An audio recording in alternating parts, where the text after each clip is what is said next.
Would you like to know an effective rule of thumb for choosing which behavior is good in life and which behavior you should stay away from? Then listen to this entire video where I explain how you should choose the behavior which you would feel comfortable to tell a child about.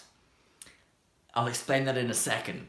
So before we get into this video, please give it a thumbs up and subscribe to my channel if you'd like to learn more about self-development, dating, Jungian psychology, and how to reduce suffering in life. Let's get into it. So obviously the question of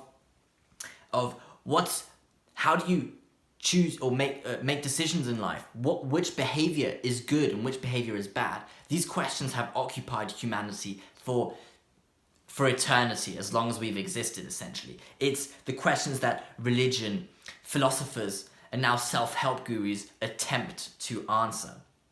And we still don't have a clear, obvious answer to the question, so obviously it's a very complex one. And it's so complex because the variables that determine whether a behavior is good or bad are complex and manifold. There are just so many variables that you cannot respect all of them when you are about to make a decision or choose a certain behavior to act out. It's just too much to incorporate in your cognitive processing. You cannot handle it cognitively. For example, if you're choosing what to wear for a party between let's say a more of a revealing dress or revealing outfit versus a more, let's say, conservative or smart outfit, you might think, okay, well, this is a cool party. I want some attention when I go out, so I could do this. But this party is, I saw it on Facebook and it says that my boss is going to that party, so I don't want to make them get a wrong impression of me. But my crush is also going to the party. However, there have also been harassments at this party. People harassing people who've been wearing revealing clothes, so I don't want to be harassed. I could go on and on and on. The amount of variables that you might want to take into consideration are they're too much to process. Okay, so hence we need a heuristic that can simplify our decision making and choice of behavior. And here is a awesome rule of thumb which I only came up with yesterday, but I think it's really effective. Choose the behavior that you feel comfortable to tell a child about. So I watched a video yesterday about a rapper talking or being interviewed by kids. There was sort of a boy and a girl. I would say they're about maybe 7 years old, maybe something like that. And he was extremely uncomfortable, you could see. He was presenting them or letting them watch a music video of his, and you could see he was afraid of being judged, or that he would sort of reveal something that the kids wouldn't approve of, or you could see he was uncomfortable. And he was also, the kids were asking him about his watch. He was sort of an iced out watch. It was very sort of ostentatiously looking, an opulent watch. And he lied about the price of how much it cost. And the kids immediately noticed he's lying or something, and he conceded that he lied. And the reason he lied, he said, was because he does not want the kids to think that they need a lot of money or need to buy an expensive watch for it to be a good watch. So I was thinking, well, if you wouldn't do that to a kid, why would you do it to anybody else, right? So that's the rule of thumb. When you are faced with a decision in life of how to behave or how to respond to somebody, would you feel comfortable to tell a child about it? If you'd feel comfortable, then the behavior is probably okay, it's good, or somewhat, it's moral. If you would feel uncomfortable, it's probably in some sort of aspect suboptimal or not so good. The reason why you might feel uncomfortable, or this rapper felt uncomfortable, is because he felt judged by something innocent and pure. Something potentially perfect. Now, what this children embody is genuine intentions, and also kind of like an ultimate judge, because they seem perfect, almost something divine, and they're judging you, and their judgment is more of a greater importance, or more, let's say,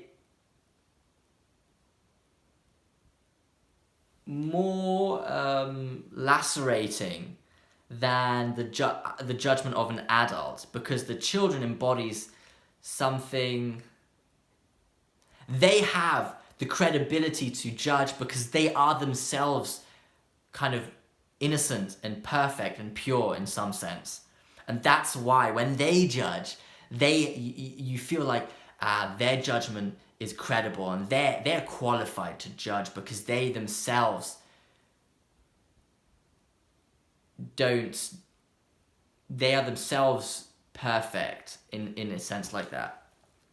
Anyway, so I think like your moral conscience is obviously supposed to guide you towards behavior that is good and bad, but the problem is people nowadays struggle to understand what a moral conscience is, or really like be in sync with their own moral conscience, because it's quite clouded, for example. And I experienced that myself. Now my moral conscience is more active, I would say, but beforehand my moral compass was very confused, or wasn't really, I did not really, wasn't aware that it was even there. So we need to simplify the idea of a moral conscience, and I think that the way to do that is imagine, would you feel comfortable to tell a child about this behavior, yes or no? And if you feel like you'd be comfortable, it's probably a good one. If you'd feel judged, probably a bad action. So the child represents this judge who is determining the consequences you'll experience. It's like, I don't want to use the word it's godlike, but it's yeah. Their opinion is carries more weight than the opinion of another adult who would judge you. I would put it like that. Yes. And also because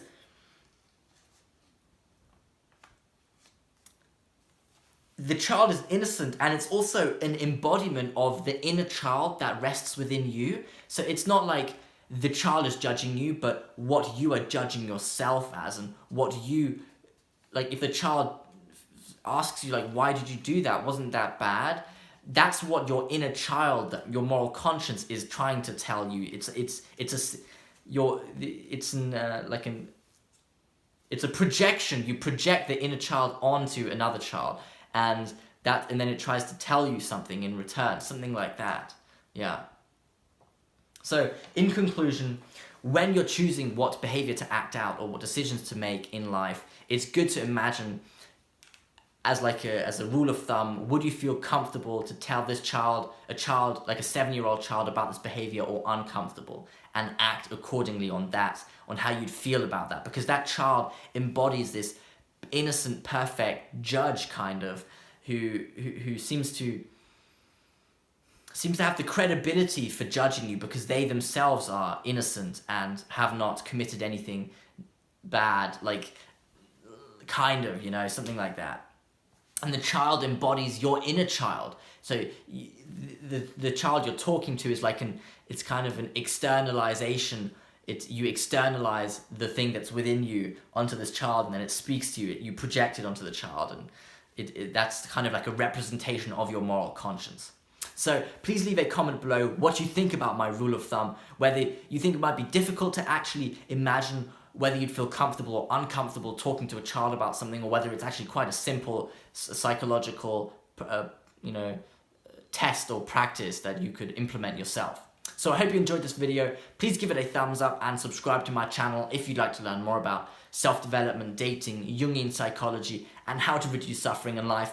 Thank you for listening.